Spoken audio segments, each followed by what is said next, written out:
Ini bahasanya, bahasa jin. Bismillahirrahmanirrahim. Ini bahasa semut.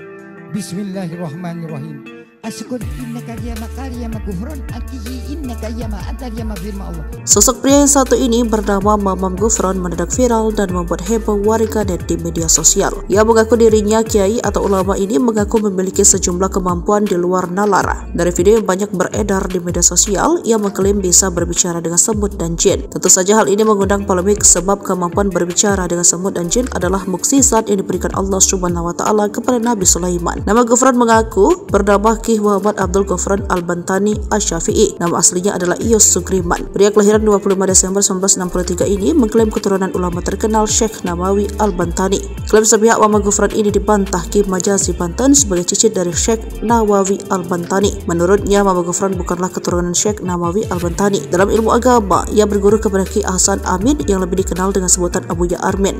Abuya Armin lah yang memberikan nama Muhammad Abdul Gufron kepada Mama Gufron. Ia kemudian diberi julukan Abuya Mama, panggilan yang disematkan untuk tokoh agama dalam budaya Jawa Timur dan Jawa Tengah. Mama Gufron adalah pemilik pondok pesantren Unik Nusantara yang berlokasi di Desa Pamotan, Kecamatan Dampit, Kabupaten Malang, Jawa Timur. Di masa mudanya, Mama Gufron pernah menjadi pengamen bersama teman-temannya. Ia mengamen keliling dari rumah ke rumah ke terminal pasar. Wahyu, teman kecil Mama Gufron, mengaku heran pria yang dulunya dipanggil Iyus itu kini tengah menjelma menjadi seorang kiai. Gak tahu Abuya berguru dengan Abuya Armin, makanya saya heran jadi kiainya dari mana, ujar Wahyu dikutip dari salah satu akun YouTube. Menurut Wahyu, dulunya Mama Gufron pernah menjadi kuli panggul di daerah Sukabumi, Jawa Barat. Bahkan kata dia, dulunya Mama Gufron pernah maling sendal dan nyolong ayam.